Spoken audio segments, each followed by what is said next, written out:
आज आपण दोघं तिघं असून पुष्कळ भाऊ देवाच्या घरामध्ये एकत्रित आलेलो आहोत. आपण देवाच्या घरात कशासाठी आलेलो आहे? परमेश्वराच्या नावाची स्तुती आराधना करण्यासाठी, त्याचं वचन ऐकण्यासाठी, त्याची सेवा करण्यासाठी आज आपण देवाच्या घरामध्ये आलेलो आहे. आणि आज पाहू की देवाचं वचन आपल्या संगती काय बोलतं. Hallelujah, praise the Lord. जसं की बायबल आपण वाचतो ना, बायबलमध्ये किती करार लिहिलेले आहेत? 2 करार आहेत बायबलमध्ये. बायबल जर तुम्ही वाचाल तर बायबलमध्ये 2 करार आहेत. ते 2 करार कुठले आहेत? जुना करार आणि नवीन करार. तर आज आपण पाहणार आहे की देवाचं वचन आपल्या संगती काय बोलतं. जसं मी सकाळी प्रार्थनेला बसलो होतो आणि प्रार्थनेला बसल्यानंतर मी विचार केला की देवा, आजच्या दिवसामध्ये जर तुझी कृपा मला मिळाली आणि वचन सांगायची संधी जर मला मिळाली आणि वचन सांगायची कृपा जर मला मिळाली तर प्रभू मी काय सांगायला पाहिजे. आणि भरपूर मी बायबल वाचत होतो आणि बायबल वाचत असताना मग देवाचा आत्मा मला म्हणाला की नवीन करार आणि जुना करार याच्याबद्दल तू बोल.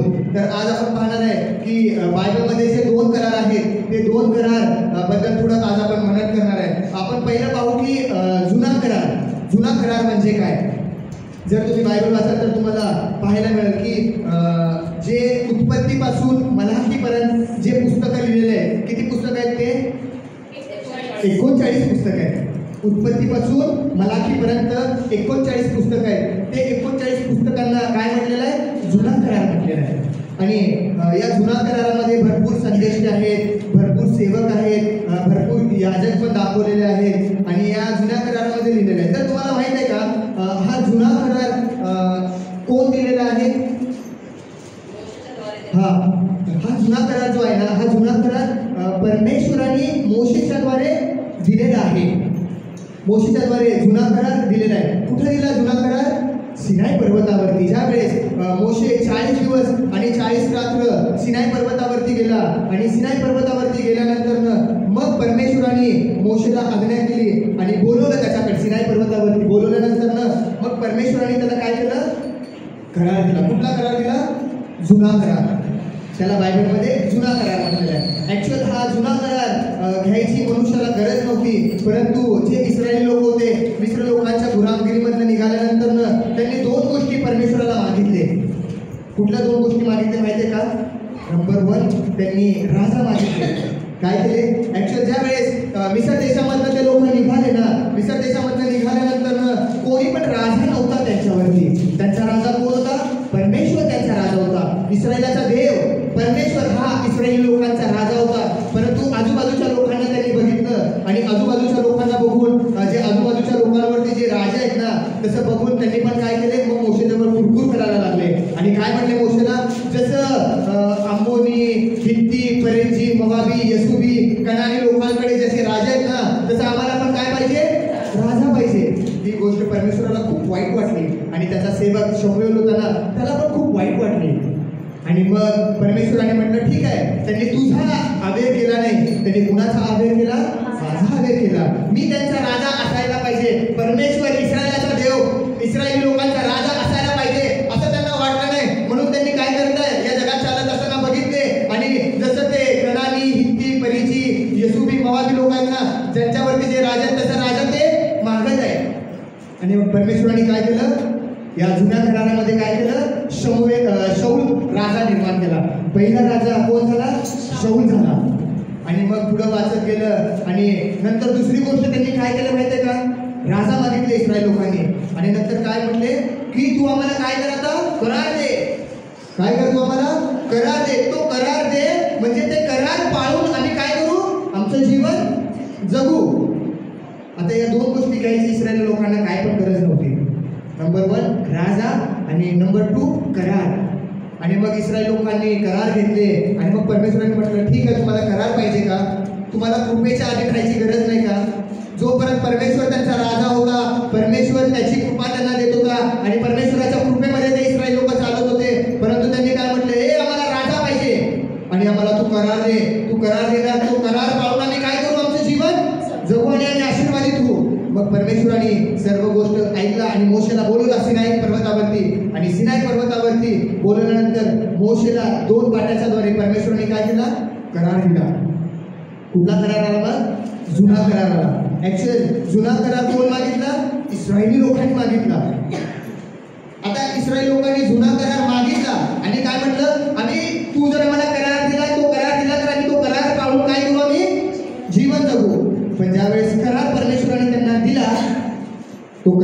पाळू शकले का? पाळू शकले का? जर बायबल तुम्ही वाचाल, ज्या व्यक्तीने करार घेऊन आला, ज्या व्यक्तीने जुना करार घेऊन आला सिनाई पर्वतावरनं, तो मोशे देखील तो करार पाळू शकला नाही. आणि इस्रायल लोक पण काय करू शकले नाही, ते करार पाळू शकले नाही. कारण परमेश्वराने सांगितलं होतं की जर तुम्ही परमेश्वराचा करार, परमेश्वराच्या आज्ञा जर तुम्ही पाळणार तर तुम्ही काय होणार, आशीर्वादित होणार. पण जर तुम्ही परमेश्वराचा करार पाळणार नाही, परमेश्वराची आज्ञा जर तुम्ही मोडणार तर तुम्ही काय होणार, श्रापित होणार. मग जर करार पाळल्यानंतर आशीर्वाद मिळतो तर करार मोडल्यानंतर पण काय आहे, श्राप आहे बायबलमध्ये. तर पाहू की करार म्हणजे काय. तुम्हाला मी सांगितलं करार म्हणजे काय, की परमेश्वराने सिनाई पर्वतावरती मोशेच्या द्वारे दिलेल्या ज्या आज्ञा त्याला बायबलमध्ये जुना करार म्हटलेला आहे. आणि हा करार कोणी मागितला, हा करार इस्रायल लोकांनी मागितला. एकदम मागायची गरज नव्हती, पण त्यांनी म्हटलं, त्यांचं मन उन्मत्त झालं परमेश्वराच्या समोर. मन उन्मत्त झालं आणि मागून घेतलं, तू दे आम्हाला करार, तू दे आज्ञा. तू करार दिला आणि आज्ञा दिल्यानंतर ते पाळून आम्ही काय करू, आमचं जीवन जगू. आणि परमेश्वराने मोशेच्या द्वारे त्या 10 आज्ञा दिल्या. आणि मग परमेश्वराने सांगितलं, जर तुम्हाला आशीर्वादित व्हायचं असेल तर तुम्हाला काय करायला पाहिजे, हा करार आणि हा आज्ञा पाळायला पाहिजे. मग वाचू आपण बघा, जर अनुवादाचं पुस्तक याचा 28 अध्याय आणि 1 पासून 14 वचन जर तुम्ही वाचलं ना तर इथं तुम्हाला पाहायला मिळतं बघा. या अनुवादाचं पुस्तक 28 अध्यायामध्ये लिहिलेलं आहे की जे सिनाई पर्वतावरनं मोशेने आज्ञा आणला होता ना, त्या आज्ञा पाळल्यानंतर काय मिळणार आहे, आम्हाला आशीर्वाद मिळणार आहे. जो करार सिनाई पर्वतावरती मोशेने घेऊन आला ना, तो सिनाई पर्वतावरनं आलेला करार जेव्हा आम्ही पाळणार ना तेव्हाच आम्ही काय होणार, आशीर्वादित होणार. काय सांगतं बघा अनुवादाचं पुस्तक याचा 28 अध्याय आणि 1 पासून काही वचन आपण वाचूया. तुझा देव परमेश्वर, तुझा देव परमेश्वर याची वाणी तू लक्षपूर्वक ऐकशील आणि या ज्या सर्व आज्ञा, आता आज्ञा कुठं मिळाला, सिनाई पर्वतावरती. कुणाच्या द्वारे मिळाल्या आज्ञा, मोशेच्या द्वारे मिळाल्या. किती आज्ञा होत्या, 10 आज्ञा हे मुख्य आहे. बायबल जर तुम्ही वाचाल उत्पत्तीपासून जर मलाखीपर्यंत जर तुम्ही वाचाल ना तर टोटल किती आहेत माहिती आहे का, 613 नियम आणि आज्ञा बायबलमध्ये दिलेले आहेत. या 613 नियम आणि आज्ञांचा मेन गाभा कोणते, 10 आज्ञा. म्हणून काय सांगतो, तुझा देव परमेश्वर याची वाणी तू जर लक्षपूर्वक ऐकशील आणि या ज्या सर्व आज्ञा परमेश्वराने दिलेल्या, जे आज्ञा बायबलमध्ये दिलेल्या ज्या आज्ञा आहेत, आज मी तुला सांगत आहे, त्या काळजीपूर्वक जर तू पाळशील तर तुझा देव परमेश्वर, तर तुझा देव परमेश्वर पृथ्वीवरील सर्व राष्ट्रामध्ये तुला उंच करेल. काय करेल, आता आज्ञा पाळल्यानंतर, करार पाळल्यानंतर पहिल्या नंबरवर परमेश्वर काय करणार, पृथ्वीवरील सर्व राष्ट्रांमध्ये आम्हाला काय करणार, उंच करणार. नंबर 2 काय सांगतं, तू आपला देव परमेश्वर याची वाणी लक्षपूर्वक ऐकशील तर बायबलमध्ये लिहिलेले जे आशीर्वाद आहेत, हे सर्व बायबलमधले आशीर्वाद कसे येणार, धावत येणार. कधी येणार आशीर्वाद धावत, परमेश्वराची आज्ञा, परमेश्वराचा करार पाळल्यानंतर न आशीर्वाद कसे येणार, धावत येणार. पुढे काय सांगता बघा, मग ज्या नगरामध्ये तुम्ही राहता त्या नगरामध्ये तुम्ही आशीर्वादित होतील, तुझी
करणार।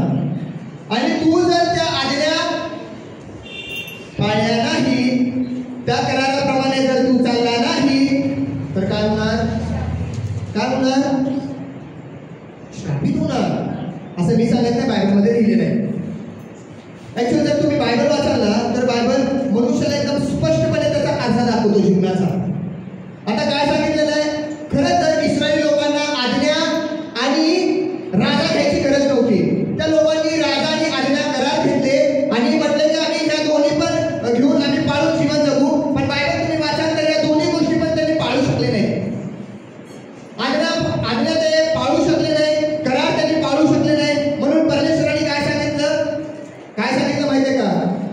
जर तुम्ही आज्ञा आणि जर तुम्ही माझे विधी जर तुम्ही पाळणार नाही आणि जर तुम्ही ते मोडणार तर काय सांगणार? अनुवादाचं पुस्तक याचा 28 अध्याय आणि 14 वचनापासून जर वाचलं तर तुम्हाला पाहायला मिळतं बघा। अनुवादाचं पुस्तक याचा 28 अध्याय आणि 14 वचनापासून वाचायला पुढे गेलं ना तर इथे लिहिलेलं आहे की जर आम्ही परमेश्वराचा करार पाळला नाही, परमेश्वराच्या आज्ञा जर आम्ही पाळल्या नाही तर काय होणार? आमच्या जीवनामध्ये काय येणार? श्राप येणार। काय सांगता बघा देवाचं वचन? ज्या गोष्टीविषयी मी तुला आज आज्ञा करत आहे त्यापासून तू उजवी डावीकडे न वळता अन्य देवताच्या नादी तू लागणार नाही व त्याची सेवा करणार नाही तर असे घडेल। पुढे काय सांगतात? 15 वचन आहे महत्वाचं। 15 पासून किती वचन आहेत माहिती आहे का? 68 वचन आहे। हे 68 वचन कशाबद्दल लिहिलेलं आहे तुम्हाला माहित आहे? श्रापाबद्दल लिहिलेलं आहे। कुठल्या श्रापाबद्दल लिहिलेलं आहे? जर तुम्ही परमेश्वराचा करार मोडला तर, जर तुम्ही परमेश्वराची आज्ञा पाळली नाही तर। हे 15 पासून 68 वचनामध्ये काय लिहिलेले आहे? सर्व श्राप लिहिलेले आहे। काय लिहिलेले? श्राप लिहिलेले आहे। थोडं वाचू आपण कुठले श्राप आहेत। आता आपण आशीर्वादाचे वचन आपण वाचलो। आपल्याला भरपूर वेळेस काय वाटतं माहिती का? या जगामध्ये चालत असताना परमेश्वराने दिलेला करार मी काय करू शकतो? पाळू शकतो। परमेश्वराने दिलेला करार, परमेश्वराने दिलेला आज्ञा मी काय करू शकतो? पाळू शकतो। परमेश्वराने दिलेल्या आज्ञेनुसार मी जीवन जगून मी आशीर्वादित होऊ शकतो असं भरपूर लोकांना वाटतं। पण देवाचं वचन काय सांगतं? त्याच्यापैकी एक जरी त्या 613 नियम आणि आज्ञापैकी एक जरी तू आज्ञा मोडला तर काय झालेलं आहे? सर्व आज्ञा मोडलेलं आहे असं बायबलमध्ये लिहिलेलं आहे। बघा ते वचन जर मिळत असेल तर वाचा तुम्हाला। त्याच्यापूर्वी आपण अनुवादाचं पुस्तक 28 अध्यायाचं 15 वचन वाचू आपण। उलट पक्षी तू आपला देव परमेश्वर याची वाणी जर ऐकली नाही आणि त्याच्या ज्या सर्व आज्ञा बायबलमध्ये लिहिलेल्या आहेत 10 आज्ञा हा मुख्य सारांश 613 नियम आणि आज्ञा व विधी पाळल्या मी आज तुला सांगत आहे त्या तू जर काळजीपूर्वक पाळल्या नाही तर हे लिहिलेले बायबलमध्ये सर्व श्राप तुझ्या मार्गी येऊन काय करतील? तुला काय केल्यानंतर? जर आम्ही आज्ञा पाळलो नाही, जर आम्ही करार पाळलो नाही तर काय होणार? आम्हाला कोण गाठणार? श्राप गाठणार। हालेलुया। म्हणून या जगामध्ये चालत असताना हे करार कशाला दिले तुम्हाला माहिती आहे का? करार कशाला दिले? या कराराच्याद्वारे काय होतं माहिती आहे का? मनुष्याला कळतं करार ऍक्च्युअल बायबलमध्ये जर तुम्ही वाचलं ना रोमकराच्या पत्रामध्ये लिहिलेलं आहे। रोमकराचं पत्र याच्या 4 आणि 5व्या अध्यायामध्ये लिहिलेलं आहे की करार कशासाठी दिलाय? करार पाळण्यासाठी दिला नाही तर कराराच्याद्वारे आम्हाला काय होतं? आमच्या पापाची जाणीव होती। आम्हाला पापाची जाणीव करून देण्यासाठी काय दिलेलं आहे? करार दिलेला आहे। परंतु भरपूर लोक काय करतात? भरपूर लोक करार पाळायचा प्रयत्न करतात। करार पाळायचा ते लोक काय करतात? प्रयत्न करत राहतात पण करार शेवटपर्यंत काय करू शकत नाही? ते पाळू शकत नाही। का पाळू शकत नाही? कारण करार कोणी पण पाळू शकत नाही। या जुन्या कराराच्या द्वारे आम्हाला काय होतं? आम्ही जे केलेलं पाप आहे, आम्ही जे केलेले चूक आहे त्याची काय होती? आम्हाला जाणीव होती। काय का वचन ते?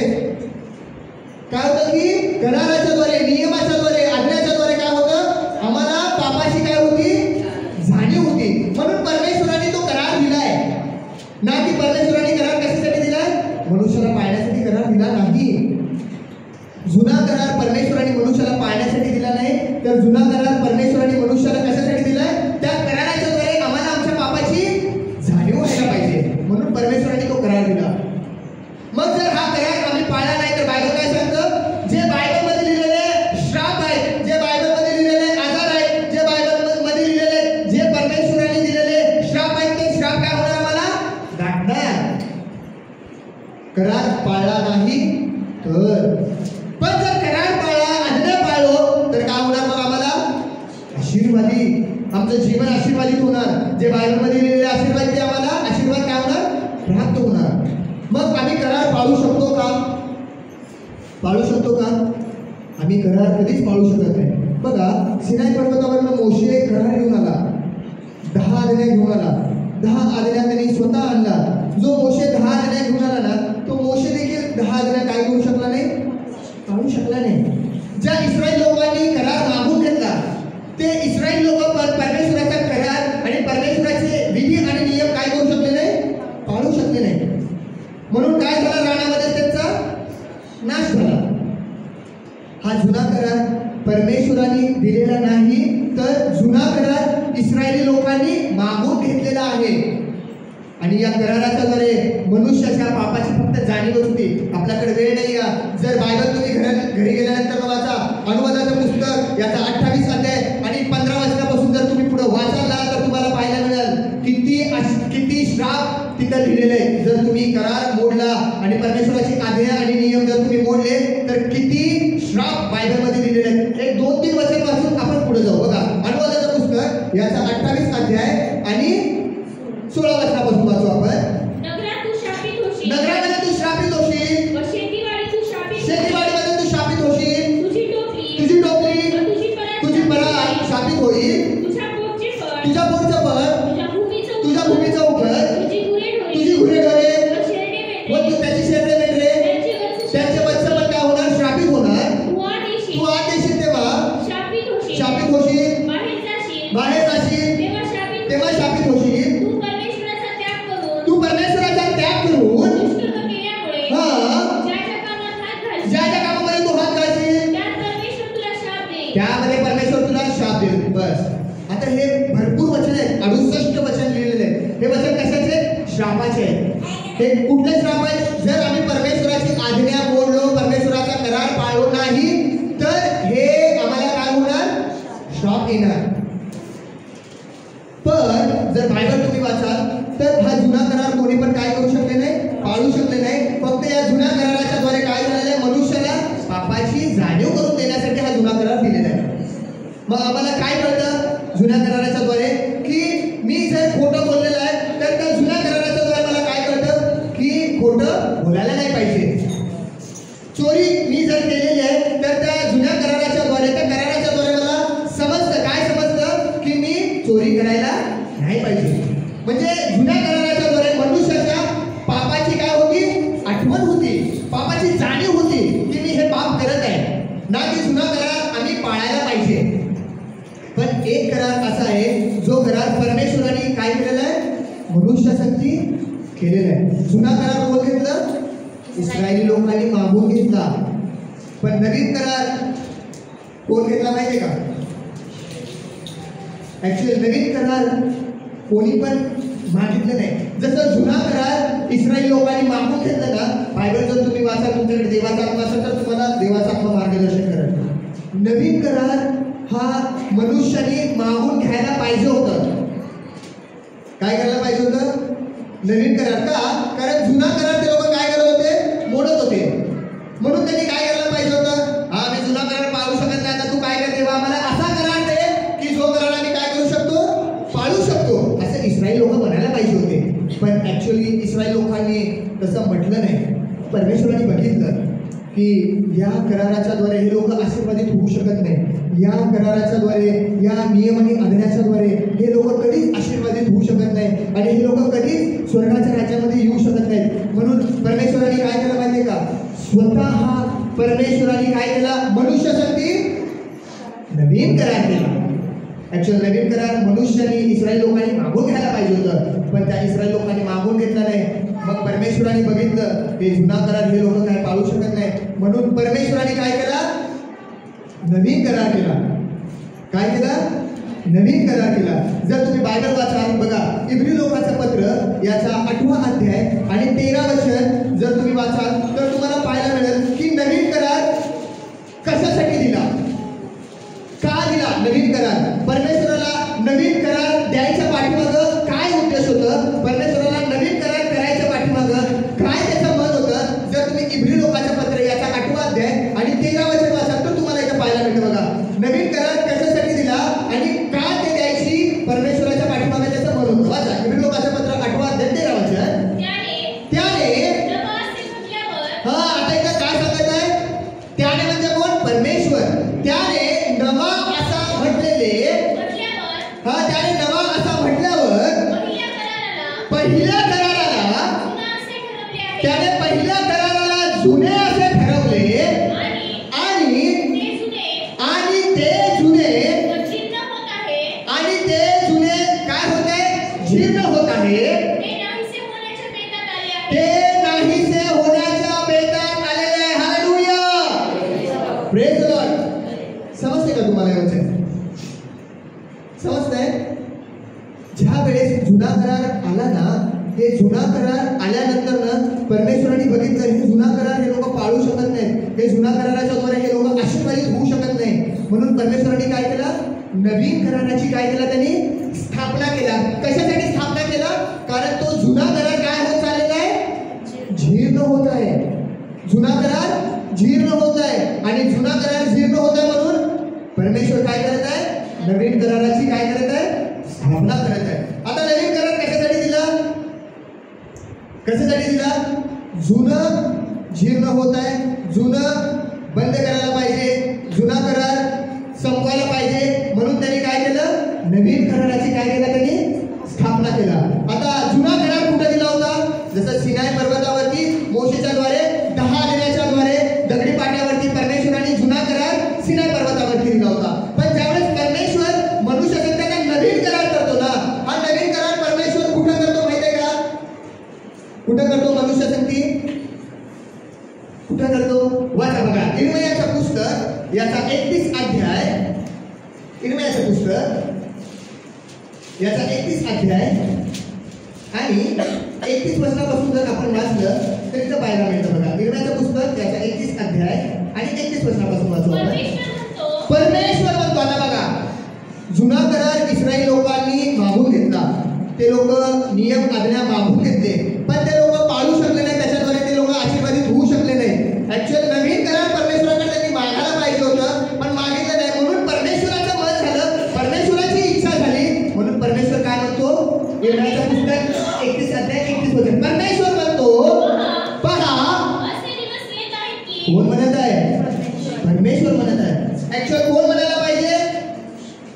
जुन्या काळामध्ये असलेले इस्रायल लोक म्हणायला पाहिजे, आम्हाला नवीन करार तू दे.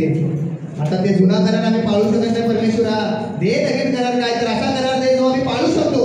पण ते लोकांनी काय पण बोललेलं आहे, त्यांच्या तोंडातून शब्द निघाला नाही, म्हणून इर्मियाच्या पुस्तकामध्ये लिहिलेलं आहे. म्हणून परमेश्वर म्हणतो, पहा असे दिवस येत आहेत की त्यामध्ये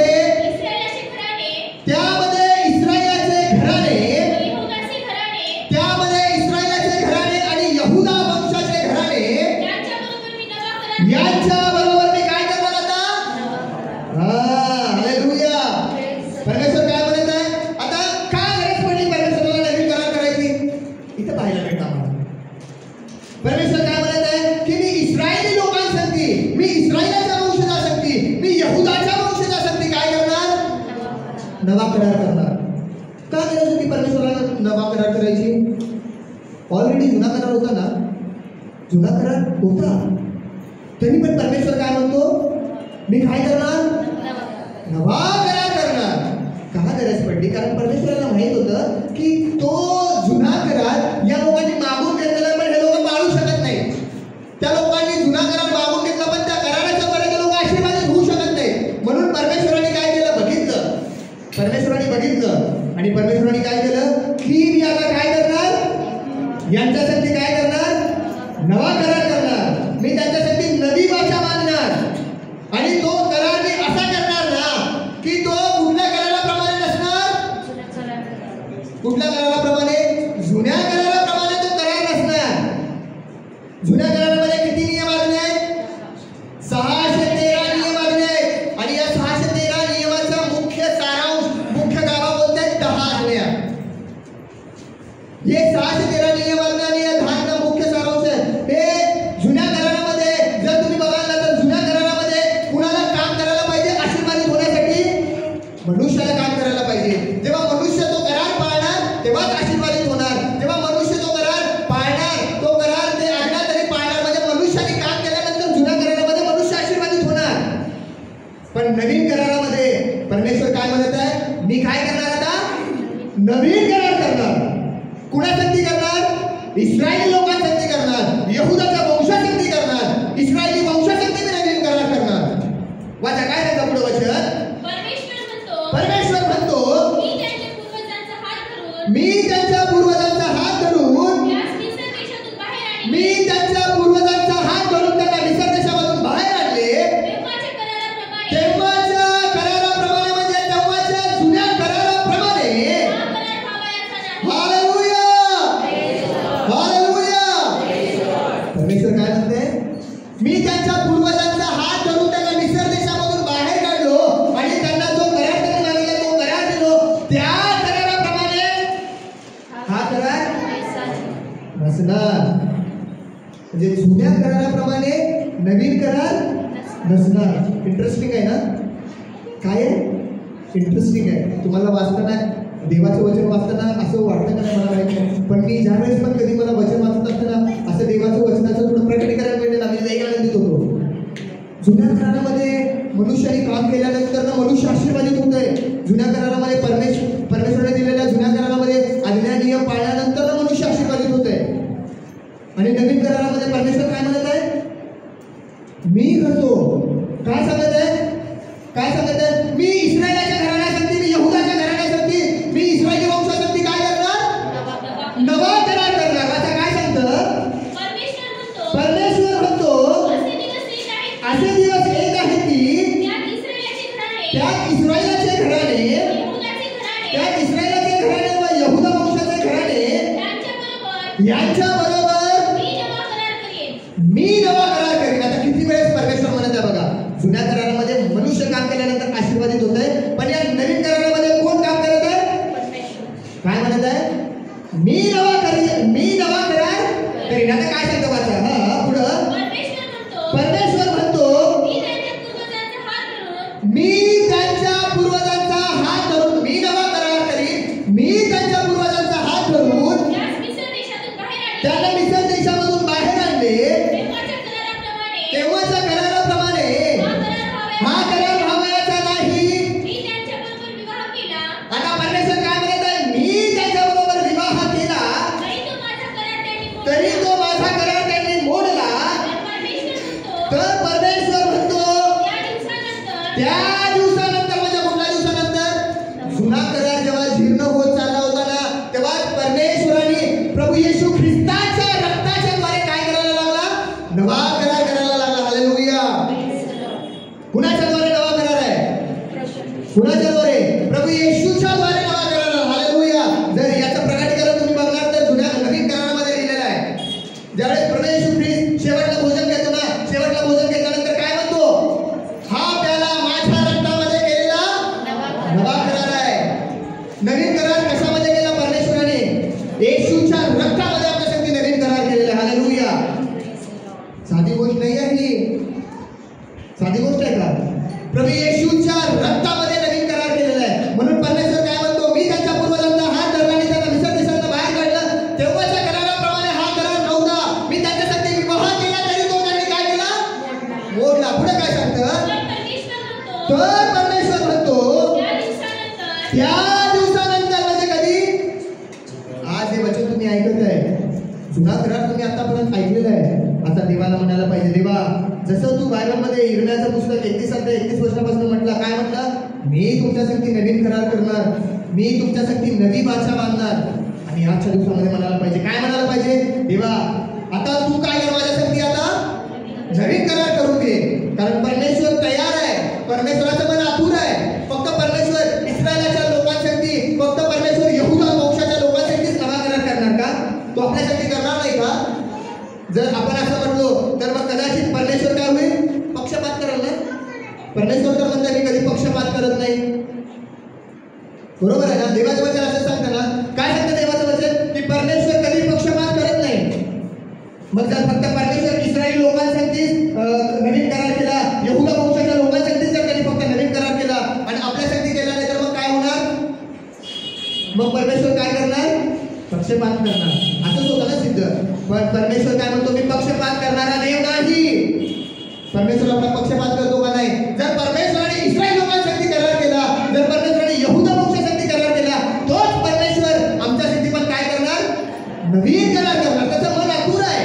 म्हणून काय सांगतं बघा, पुढे काय सांगतं देवाचं वचन, इस्रायलाच्या घराण्याबरोबर जो करार मी करीन तो हा. आता इथे इस्रायली लोकांसाठी लिहिलेलं आहे. पण ज्यावेळेस वचन वाचतो ना, त्यावेळेस मी कसं वचन वाचतो माहितीये का, कसं वचन वाचत असतो, तर परमेश्वर म्हणतो त्या दिवसानंतर सुमितच्या घराण्यासाठी मी काय करणार, काय करणार, नवीन करार करणार. असं वचन आपण वाचायला पाहिजे कधी पण, असं वचन आपण वाचायला पाहिजे. इथं काय लिहिलेलं आहे, इस्रायली लोकांसाठी वाचत असताना हा देवा इथं तर सांगतं इर्मियाचं पुस्तक 31 अध्याय 33 वचनामध्ये, तर परमेश्वर म्हणतो त्या दिवसानंतर सुमितच्या घराण्याबरोबर जो करार मी करीन तो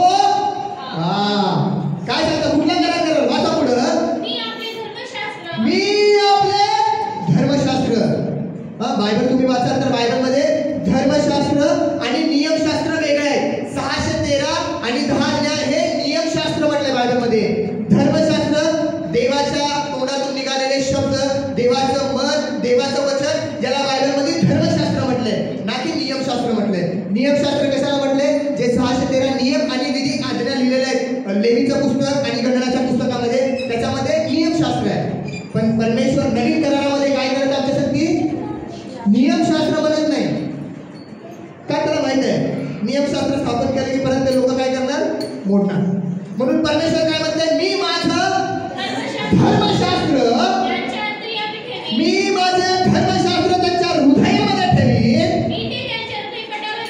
कोण करत आहे, कोण म्हणत आहे नवीन करारामध्ये, मी म्हणजे परमेश्वर. आता काय म्हणत आहे, मी आपले धर्मशास्त्र त्यांच्या अंतर्यामी ठेवीन, मी ते त्यांच्या हृदयपटावर लिहीन, मी त्यांचा देव होईल व ते माझे लोक होतील. वचन 34 काय सांगतं, परमेश्वर म्हणतो यापुढे कोणी आपल्या शेजाऱ्याला, कोणी आपल्या शेजाऱ्याला, कोणी आपल्या बंधूला परमेश्वराला ओळखा असा बोध करणार नाही. कारण लहानापासून थोरापर्यंत, लहानापासून मोठ्या लोकांपर्यंत ते सर्व मला ओळखतील. Hallelujah, praise the Lord. तरी ओळखणार नाही देवाला. जेव्हा परमेश्वर नवीन करार आमच्या हृदयामध्ये लिहिणार.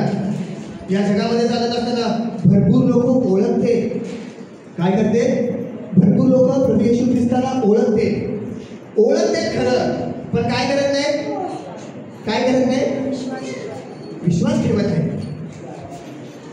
जगाचा तारणारा आहे म्हणून ओळखते, जगाचा तारणारा, जगाला उद्धार देणारा, पापापासून सोडवणारा आहे असं ओळखते. पण ज्यावेळेस विश्वास करायचं काय नाही तुला, त्यावेळेस काय करते, विश्वास करत नाही. उदाहरणार्थ बघा, ज्यावेळेस प्रभू येशू ख्रिस्ताचा जन्म झाला आणि जन्म झाल्यानंतर ना ते मागे लोक हेरोद राजाकडे आणि इस्रायल लोकांच्या मंडळीकडे आल्यानंतर त्यांनी विचारले, काय विचारले, की यहुदांच्या राजाचा जन्म कुठं झालेला आहे. लोक घाबरले आणि मग ते हेरोद राजाने बोलवलं आणि बोलवल्यानंतर काय केलं, शोधा म्हटलं बायबलमध्ये कुठं लिहिलंय. मग त्यांनी सांगितलं, हा यहुदाच्या राजाचा जन्म होणार आहे. कुठं होणार आहे, बेथलेहेममध्ये होणार आहे.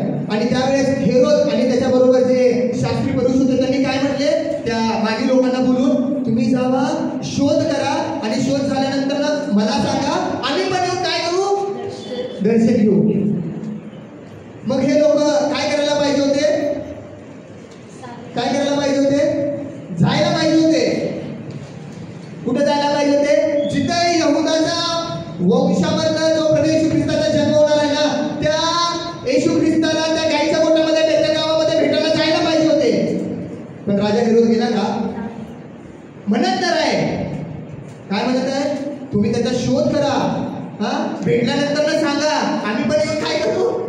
नमन करू. हे विश्वासाची व्याख्या आहे.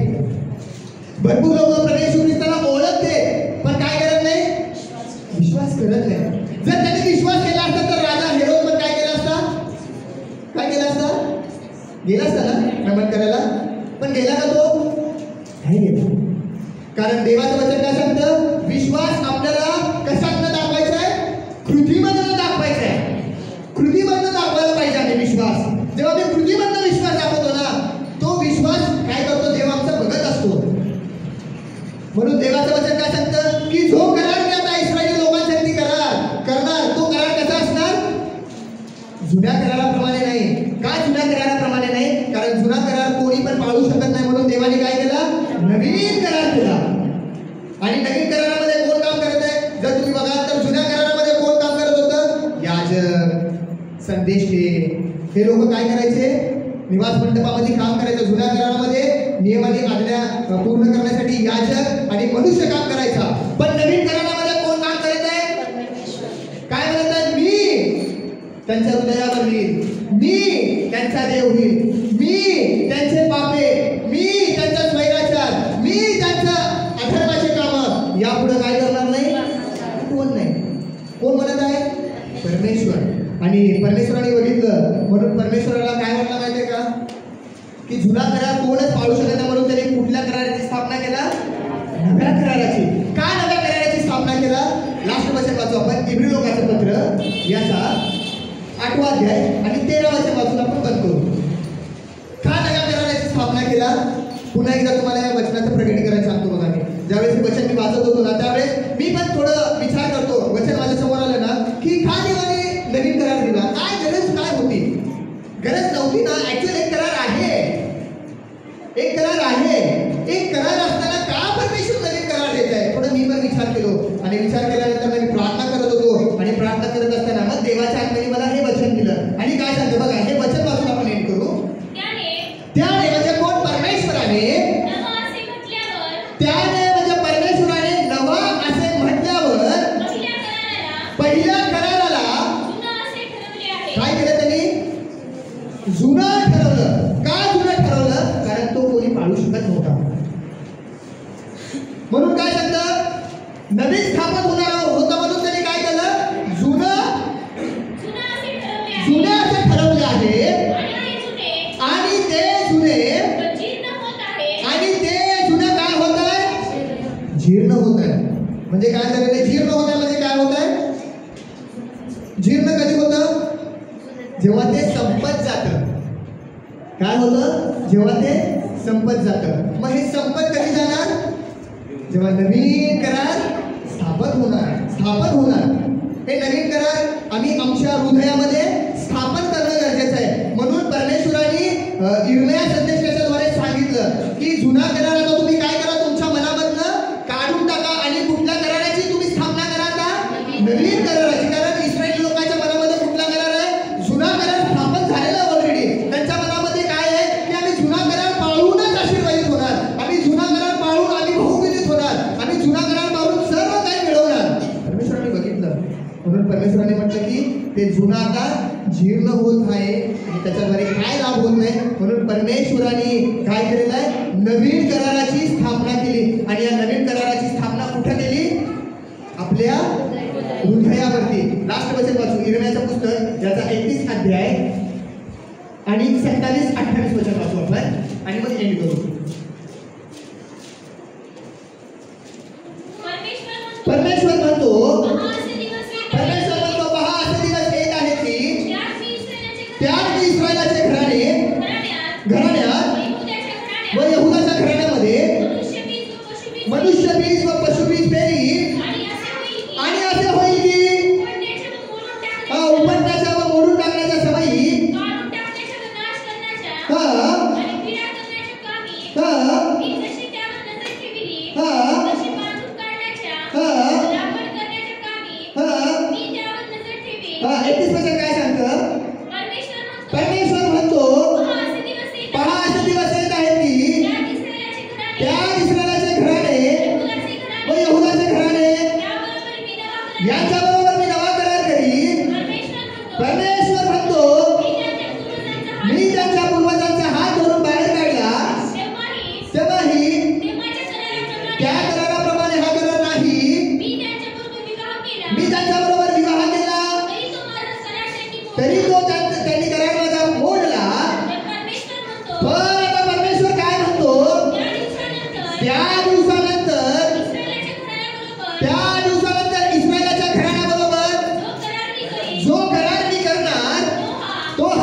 धर्मशास्त्र त्यांच्या अंतरी आम्ही ठेवी, मी ते त्यांच्या हृदयपटावर लिहीन, मी त्यांचा देव होईल, ते माझे लोक होतील. Hallelujah, praise the Lord. परमेश्वराने नवीन करार कुठे केलाय? आमच्या हृदयावरती आता केलेला आहे नवीन करार. नवीन करार आमच्या हृदयावरती केलेला आहे. एक करार, जुना करार कुठे केला होता? पहिलं सिनाई पर्वतावरती मोशेच्या द्वारे 10 आज्ञाच्या द्वारे.